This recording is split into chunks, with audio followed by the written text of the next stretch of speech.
गोपालगंज में गंडक नदी का जलस्तर बढ़ते ही एक बड़ी आबादी हमेशा बाढ़ की त्रासदी झेलती है, जिसको लेकर बिहार सरकार अब अलर्ट पर है।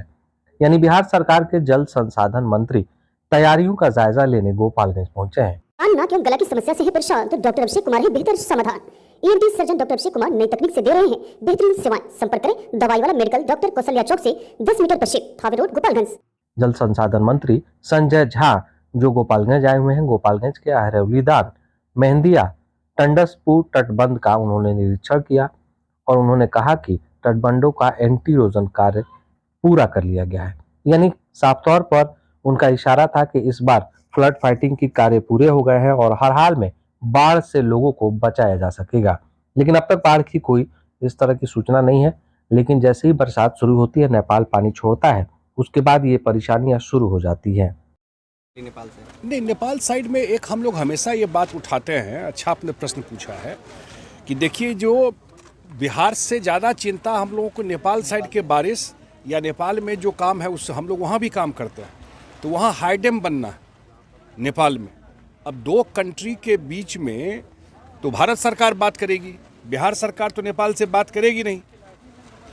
और वहाँ पर कितने दिनों से पड़ा हुआ है, डीपीआर बन रहा है, आज तक काम शुरू नहीं हुआ। हाईकोर्ट ने भी अपने ऑब्जर्वेशन में कहा है। नेपाल के प्रधानमंत्री भी यहाँ होके गए। हम लोगों को नहीं मालूम भारत सरकार कुछ बात की भी कि नहीं की। चाहे कोसी हो, चाहे कमला हो, चाहे गंडक हो, चाहे बागमती हो, अगर नेपाल में ये बन जाता है तो निश्चित रूप से बिहार का मेजर एरिया बाढ़ मुक्त हो जाएगा।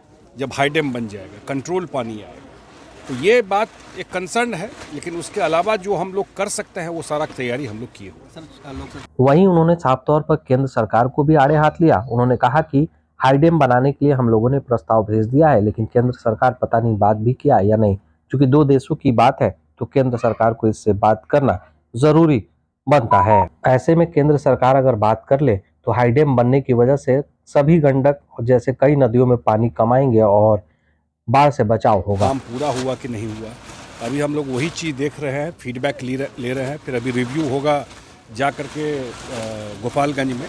तो मेरे संतोषप्रद है जो भी काम किया गया है, कोई खतरे की बात नहीं है। एक चीज़ ज़रूर रहता है कि पिछले दिनों देखा गया है कि नेपाल के स्टेशन पर अनप्रेसिडेंटेड बारिश हो जाती है, उससे फ्लैश फ्लड का खतरा ज़्यादा गंडक में देखा गया है। तो उसके लिए भी हम लोग अलर्ट है।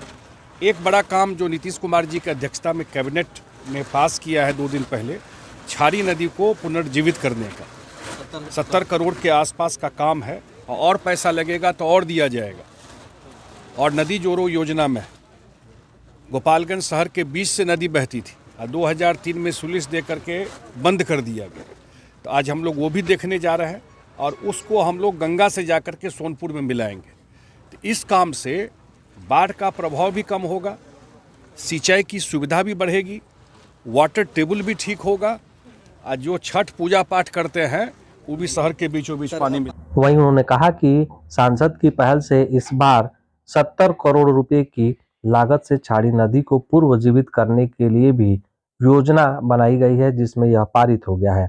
ऐसे में अब शहर के बीचों बीच से होकर छाड़ी नदी गुजरती है, उसे पुनर्जीवित किया जाएगा और गंदगी सहित शहर की पानियों को उसमें बहाने के लिए लाभ मिलेगा।